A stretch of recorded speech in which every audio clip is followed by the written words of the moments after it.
കോൺഗ്രസ് നിയമസഭാ കക്ഷി യോഗത്തിൽ നിന്നും വിട്ടുനിൽക്കുമെങ്കിലും നിയമസഭാ കക്ഷി നേതാവായി വി.ഡി. സതീശനെ പിന്തുണച്ച് കത്തു നൽകാൻ രമേശ് ചെന്നിത്തല. തിരുവനന്തപുരത്തെ വസതിയിൽ നിന്നും നാട്ടിലേക്ക് മടങ്ങിയ രമേശ് ചെന്നിത്തല വൈകിട്ട് നടക്കുന്ന കോൺഗ്രസ് നിയമസഭാ കക്ഷി യോഗത്തിൽ പങ്കെടുക്കില്ല.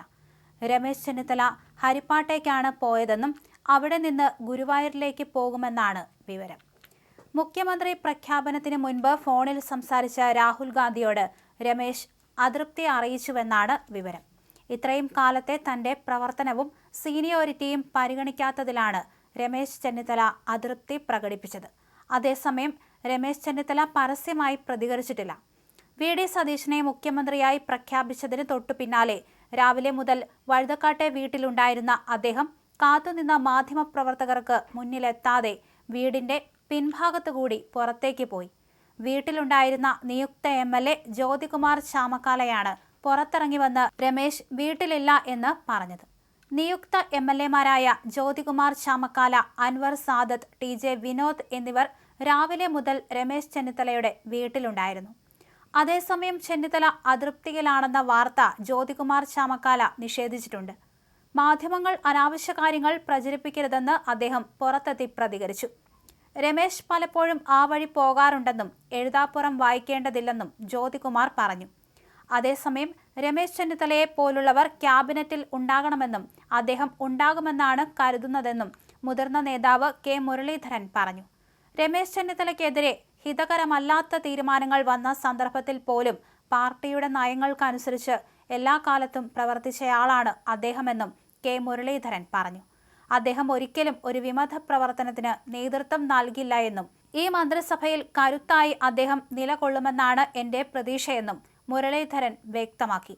രമേശ് പോകുന്നത് ഗുരുവായൂരിലേക്ക് ആണെന്നും ഞാനും നാളെ ഗുരുവായൂരിലേക്ക് പോകുന്നുണ്ടെന്നും മുരളീധരൻ പറഞ്ഞു. കേരളത്തിലെ ജനവികാരം മനസ്സിലാക്കിക്കൊണ്ടാണ് വി.ഡി. സതീശനെ മുഖ്യമന്ത്രിയാക്കാനുള്ള തീരുമാനം ഹൈക്കമാൻഡ് എടുത്തത്. രാഹുൽ ഗാന്ധിയും മല്ലികാർജ്ജുൻ ഖാർഗെയും ഈ കാര്യത്തിൽ നല്ലൊരു സമീപനമാണ് സ്വീകരിച്ചതെന്നും തീരുമാനമുണ്ടാകാൻ കുറച്ചു ദിവസത്തെ താമസം നേരിട്ടെങ്കിലും ഇത് കേരളത്തിലെ യു.ഡി.എഫിന് പുതിയൊരു ഉണർവ് നൽകിയിട്ടുണ്ടെന്നും മുരളീധരൻ ചൂണ്ടിക്കാണിച്ചു.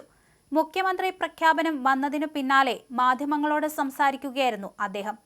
മുമ്പും തനിക്ക് അനുകൂലമല്ലാത്ത തീരുമാനങ്ങൾ ഉണ്ടായപ്പോൾ പോലും പാർട്ടിയുടെ നയങ്ങളും അച്ചടക്കവും പാലിച്ച് പ്രവർത്തിച്ച പാരമ്പര്യമാണ് അദ്ദേഹത്തിനുള്ളതെന്നും മുരളീധരൻ കൂട്ടിച്ചേർത്തു. അഡ്മിനിസ്ട്രേറ്റീവ് രംഗത്ത് മികച്ച പരിചയസമ്പത്തുള്ളതിനാൽ രമേശ് ചെന്നിത്തല മന്ത്രിസഭയിൽ ഉണ്ടാകേണ്ടത് ആവശ്യമാണെന്നും അദ്ദേഹം അഭിപ്രായപ്പെട്ടു.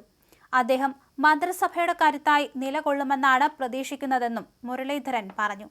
ഇത്തവണ മുഖ്യമന്ത്രി സ്ഥാനത്തേക്ക് പരിഗണിച്ചിരുന്നവരിൽ ഒരാളായിരുന്നു രമേശ് ചെന്നിത്തല.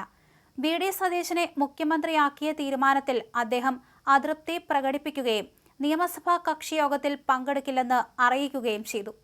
വ്യാഴാഴ്ച നടക്കാനിരിക്കുന്ന കോൺഗ്രസ് പാർലമെന്ററി പാർട്ടി യോഗത്തിലും പങ്കെടുക്കില്ലെന്ന് ചെന്നിത്തല നേതൃത്വത്തെ അറിയിച്ചു എന്നാണ് വിവരം.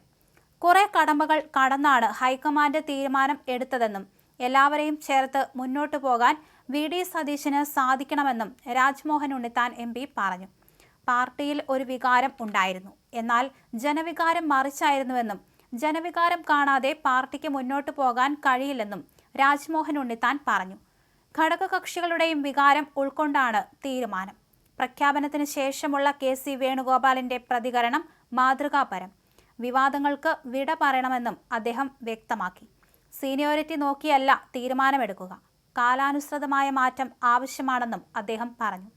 രമേശ് ചെന്നിത്തലയുടെ നിലപാട് എന്ന പേരിൽ പുറത്തുവന്ന വിവരങ്ങൾ ശരിയാണെങ്കിൽ ദൗർഭാഗ്യകരമാണെന്നും പാർട്ടി തീരുമാനം എല്ലാവരും അംഗീകരിക്കണമെന്നും രാജ്മോഹൻ ഉണ്ണിത്താൻ പറയുകയും ചെയ്തു.